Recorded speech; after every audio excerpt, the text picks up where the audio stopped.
সারা দেশে হামে আক্রান্ত রোগীর সংখ্যা প্রতিনিয়ত বাড়ছে। দেশের বেশিরভাগ হাসপাতালে হাম আক্রান্ত শিশুদের চিকিৎসা দিতে হিমশিম খাচ্ছে চিকিৎসকরা। বিশেষজ্ঞরা জানান, তীব্র সংক্রামক ভাইরাসজনিত রোগ হাম বায়ুর মাধ্যমে শিশুদের মধ্যে দ্রুত ছড়িয়ে পড়ে, ফলে বাড়ছে স্বাস্থ্য ঝুঁকি।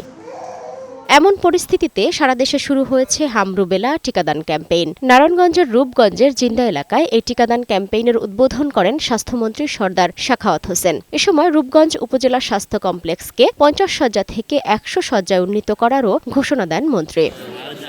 অনুষ্ঠানে তিনি বলেন, রাষ্ট্রীয় কোষাগারের প্রতিকূল অবস্থার মধ্যেও জনস্বাস্থ্যকে সর্বোচ্চ অগ্রাধিকার দিচ্ছে সরকার। পাশাপাশি শিশুদের রোগ প্রতিরোধ ক্ষমতা বৃদ্ধিতে শুধু ওষুধ নয়, বরং সচেতনতা এবং মায়ের দুধের গুরুত্বের ওপরও জোর দেন তিনি। আমরা ভবিষ্যতে এই দেশের জনগণের কল্যাণের প্রতি আমরা খেয়াল রাখব।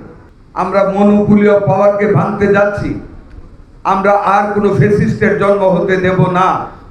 আমাদের মাননীয় প্রধানমন্ত্রী জনাব Tarique Rahman has declared to distribute the power, to make a balance in the power in between the president and the prime minister, and the prime minister will not stay for more than 2 terms, that is 10 years.